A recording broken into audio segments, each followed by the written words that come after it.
अभी हाल ही में एक उड़ीसा के आईएएस ऑफिसर 2021 बैच के उनको ब्राइब लेते हुए उड़ीसा विजिलेंस डिपार्टमेंट ने रेड हैंडेड पकड़ा है। और इसी के बाद काफ़ी डिबेट मैं सोशल मीडिया पे देख रहा हूँ जहाँ पे लोग पूछ रहे हैं कि एथिक्स इंटेग्रिटी एप्टीट्यूड एग्जाम का मतलब ही क्या है अगर यूपीएससी क्वालिफाई करने के बाद भी लोग ऐसे करप्शन कर रहे हैं। तो मेरा कहने का मतलब ये है कि अगर हम कोई एग्ज़ाम लेते हैं तो एग्ज़ाम सिर्फ आपका नॉलेज ही टेस्ट करता है जैसे बाकी कोई और एग्ज़ाम होता है।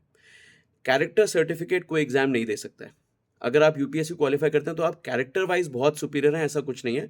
हाँ, आपने उस पर्टिकुलर सब्जेक्ट में मेहनत बहुत करी, आपने आंसर्स लिखे इसलिए आप क्वालिफाई करते हैं, जो कि बाकी हर एग्जाम में होता है। आईआईटी जेईई क्वालिफाई करने वाला बच्चा ज़रूरी नहीं है कि वो साइंटिफिक टेम्पर सारी ज़िंदगी रखेगा। कोई जुडिशियल सर्विसेज का एग्जाम क्वालिफाई करने वाला बच्चा कोई ऐसा नहीं है कि वो लीगली ऑनेस्ट रहेगा। तो कैरेक्टराइजेशन और नॉलेज 2 अलग चीज़ें हैं।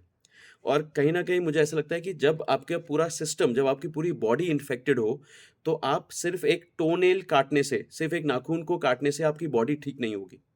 आपको सिस्टम को चेंज करना होगा। काफ़ी हद तक हमारी एजुकेशन सिस्टम हमें नॉलेज दे सकती है, लेकिन कैरेक्टराइज़ेशन नहीं देती है।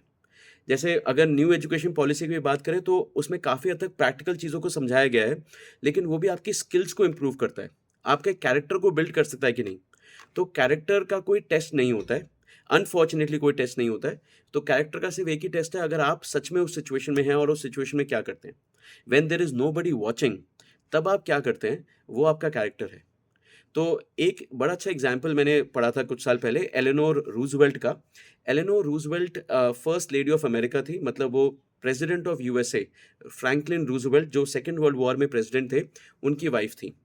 और वो मतलब उनके प्रेसिडेंटशिप के बाद वो काफ़ी फेमस ह्यूमन राइट्स एक्टिविस्ट भी रही हैं। तो उन्होंने बड़े अच्छा एक स्टैंडर्ड दिया था कि एथिक्स को कैसे रियल लाइफ में इम्प्लीमेंट किया जा सकता है। तो उन्होंने ये बात कही कि आप अपने दिमाग में कुछ रिस्पॉन्सिबल, कुछ इंपॉर्टेंट फिगर्स जिनको आप आइडलाइज़ करते हैं हिस्ट्री में से, उनको रखिए। जैसे एग्ज़ाम्पल के तौर पे Mother Teresa could be one such figure, doctor BR Ambedkar, Nelson Mandela, Mahatma Gandhi, ये सब कुछ फिगर्स हैं। और जब भी आपको कोई स्टेप लेना हो, जब भी आपको कोई डिसीजन लेना हो जहाँ पे आपके दिमाग में डिलेमा है कि मुझे क्या करना चाहिए, क्या सही चीज़ होगी, तो आप इनके सामने वो डिसीजन को रखिए और फिर देखिए कि इनकी स्टोरी से इंस्पायर होके क्या वो डिसीजन किस हद तक वो इम्प्लीमेंट कर सकते थे। क्या नेल्सन मंडेला इस डिसीजन को ऐसे इम्प्लीमेंट करते, क्या मदर टेरेसा इम्प्लीमेंट करती? तो जितने भी ऐसे पर्सनैलिटी हैं जिन्होंने सोशल ट्रांसफॉर्मेशन के लिए काम किया है, वो आपको काफ़ी हद तक एक अच्छा एथिकल व्यू दे सकते हैं, किसी भी पर्सनल या प्रोफेशनल डिलेमा को लेके। All the best.